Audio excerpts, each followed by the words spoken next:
Delivery लेकर आई थी मलकपुर से। फिर डिलीवरी कर देंगे हम, हमें 3000 रुपये दिला दो। किसने मांगे? दीपा सिस्टर ने, ममता सिस्टर ने। सामुदायिक स्वास्थ्य केंद्र सीएचसी रहरा में डिलीवरी के नाम पर 3000 की मांग। आशा कार्यकर्ता के खुलासे से मचा हड़कंप। अमरोहा जनपद की रहरा सामुदायिक स्वास्थ्य केंद्र में महिला ग्राम प्रधान नीलम देवी की डिलीवरी के दौरान हुई मौत का मामला अब लगातार गंभीर होता जा रहा है।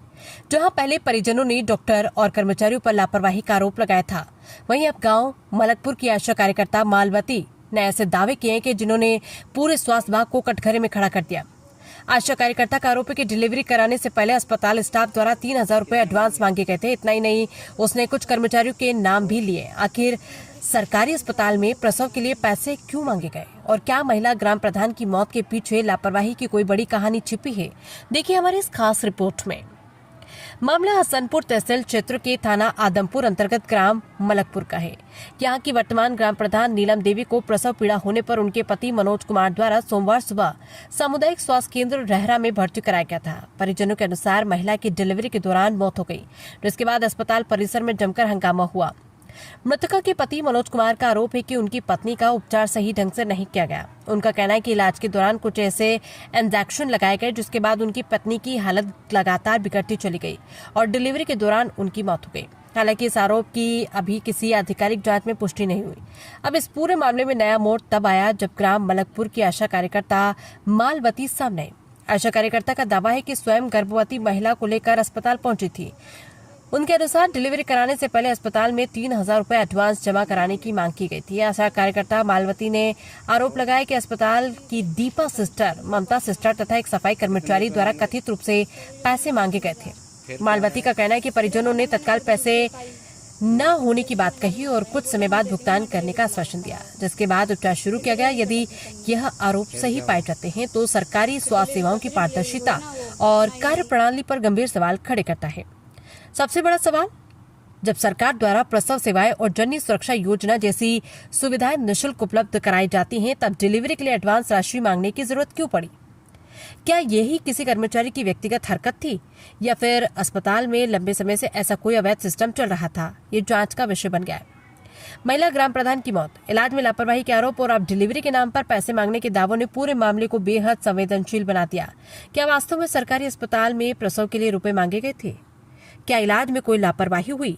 इन सभी सवालों के जवाब अब प्रशासनिक और स्वास्थ्य विभाग की जांच के बाद ही सामने आएंगे। फिलहाल पूरे क्षेत्र की निगाहें जांच रिपोर्ट और प्रशासनिक कार्रवाई पर टिकी है। PTNI news bureau, Amroha, Uttar Pradesh. क्या नाम है आपका? मालवती, गांव मलकपुर। कौन हो इस समय आप? आशा। क्या मामला है? ये महिला खत्म हुई है? डिलीवरी लेकर आई थी। कहाँ से? मलकपुर से। फिर इन्होंने बोला ना डिलीवरी कर देंगे हम, हमें 3000 रुपये दिला दो। किसने मांगे? दीपा सिस्टर ने, ममता सिस्टर ने। और तीसरी सफाई कर्मचारी हैं, वो बाद में आई हैं। कितने रुपए मांगे? सबरियों ने मांगे 3000। फिर क्या रहा? फिर मैंने प्रधान जी से बताई तो आपकी डिलीवरी 3000 रुपये मांग रहे हैं। वो बोले हम दे देंगे, हमारी डिलीवरी कराओ। फिर डिलीवरी पर लगी करने। फिर क्या हुआ?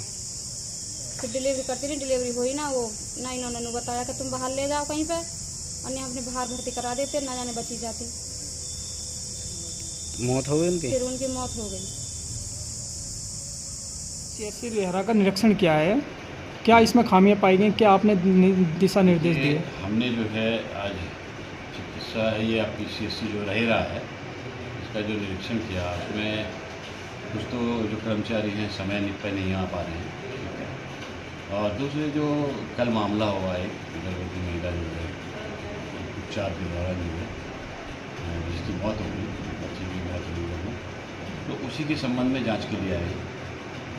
यहाँ पर जो मौके पे जो अभी है, आपके जो संबंधित जितने भी हमारे स्टाफ थे जो उपस्थित थे, सभी के बयान लिए गए, प्रपत्र देखे गए उस महिला से संबंधित, और साथ ही साथ जो है जो उस समय तैनात कर्मचारी थे उसमें से जो स्टाफ नर्स है वो अभी तो उपस्थित नहीं हुई, वो भी अपने कार्यालय में बुला करके उनसे पूछा जाएगा। और एक जो है हमारे जो चिकित्सा अधीक्षक है वो अभी उपस्थित नहीं है, तो इन सबसे स्पष्टीकरण दिया जाएगा कि ये ऐसा मामला क्यों।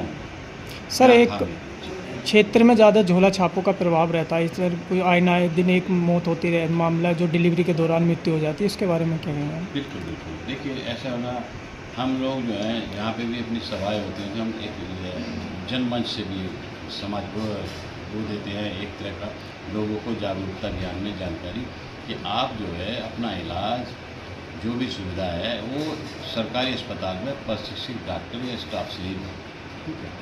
उसके बावजूद भी अगर इस तरह के कोई हमारे क्षेत्र में हैं तो उनको सूचीबद्ध करके उनका जो है स्थलीय निरीक्षण करके जो भी कार्रवाई हुई विधि उनके खिलाफ क्रमबद्ध तरीके से की जाए। सर, जो कल मामला हुआ उसमें कोई जांच कमेटी गठित की गई है? जी हाँ, उसमें हमने अपने स्तर से जो चिकित्सा अधीक्षक थे उनसे भी स्पष्टीकरण मांगा कि आप जो है उपचार के बाद घटना स्थल से क्यों गायब रहे, या और जो हमारे स्टाफ थे वो भी गायब रहे, उन सभी से स्पष्टीकरण मांगा कि आप उपचार मरीज का करने के बाद चिकित्सालय परिसर से क्यों गायब हुए, पहली बात। दूसरी चीज़, किन कारणों से महिला की जो मौत हुई वो है कि बहुत दुखद, हमको उसका दुख है, मगर क्या उसमें कारण रहे ये जानने के लिए हमने 3 डॉक्टरों का पैनल बनाया। इसमें डॉक्टर 2 हमारे सहयोग कार्यालय के, वो सभी आज मेरे साथ दल के साथ आए और वो विस्तृत छानबीन कर रहे हैं और सभी पक्षों को उसको देख करके क्या इसका निष्कर्ष निकलता है, पीएम की रिपोर्ट क्या होती है, हमारे कहाँ का